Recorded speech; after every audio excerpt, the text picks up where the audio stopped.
Hey everyone, Meat Banana here with another ModulAR2 devlog. We're in the oft-forgotten wave shooting scene. I don't know, thought it was a nice, cool, open, surreal space. But we have some very good news today. I believe I have the last of the receivers in for this update. I think I'm finally satisfied with the list of everything. And I can stop working on content. Anyways, so to start off here, we have the beautiful Daniel Defense DD4 carbine here. It comes with some new parts here, this DD4 bolt catch and the Daniel Defense ambidextrous selector here. Obviously, we also have a new Daniel Defense upper here. Along with that, it comes with a couple different variations, just kind of depending on the build you want to go for. Who knows? Maybe we'll get some more if I'm feeling it. But we've got the DD4, the R3, the brand new one, the M4A1 R3, and then the Daniel Defense Mark 18 as well. We'll stick with the R3 since that's the current setup we have here. But yeah, so there's the Daniel Defense ambidextrous selector as well. Rocking the R3 rail, and we have a new Daniel Defense flash suppressor slapped onto the end here.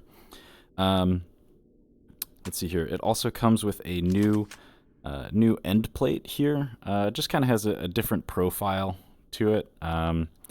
Again, kind of totally visual, but just a fun part to customize. We also have the Daniel Defense grip and rip charging handle.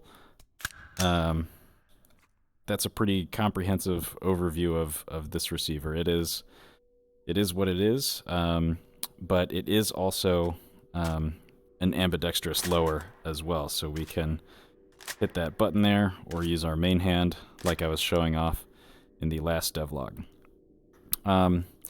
It also has, I'll just take this out for now, but it also has an ambi release on this side as well, and you can use your touchpad to drop it, or if you are a lefty, you can just press it with your hand.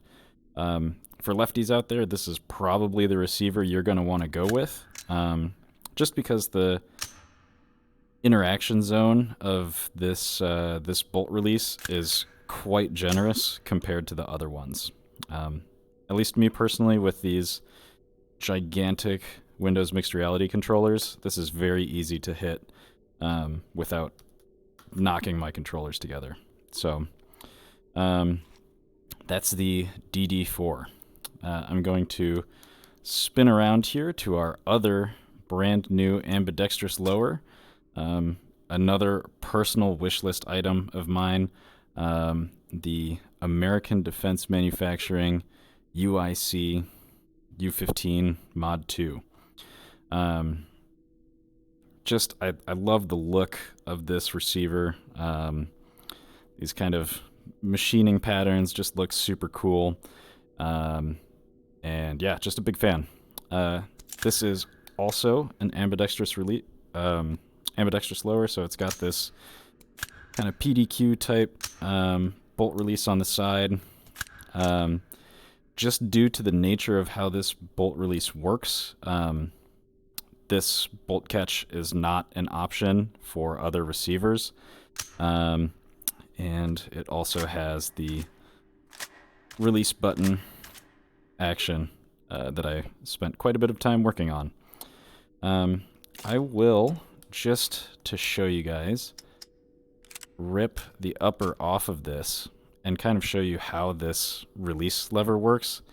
Super cool. This is one of those attention to detail things that I love to get right. But you can see there's a small little strip of material there attached to the bolt catch that raises the bolt release on the right side of the receiver. It's actually a pretty mechanically simple mechanism, but I just love watching it in action here. So we can go ahead and put that Rainier Arms upper back on here. I don't have an ADM upper receiver, as this model was modeled from scratch, mostly by Wolfacito in the community, so thank you to him. I took the low poly, touched it up a bit, and got it textured here. But speaking of textures, we do have a new texture for the Rainier upper and the ADM, this new bronze look, which in this lighting isn't coming through the best, in my personal opinion.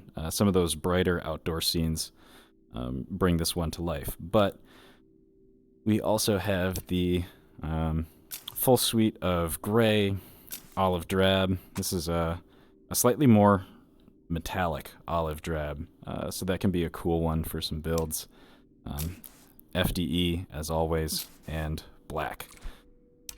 So we'll swap that back to black. And there we go. So that's our new ADM UIC lower. Love this one. Let's see here. What else is new? Actually, underneath this handguard, we have a brand new barrel. The Ballistic Advantage Hansen profile. This is a 13.9. I know we have a 13.7, but this is a 13.9. Just to, I don't know, there are some handguards that look better with a 13.9 versus the 13.7. But yeah, it also comes equipped with the Ballistic Advantage gas block on there as well. And we have that Ballistic Advantage in 13.9 and 16 inches as well. And yes, this does come with the Chemo muzzle brake as a default. All right, let's go ahead and actually we'll take a quick look at these Aeronox handguards again, because there's something I want to show you.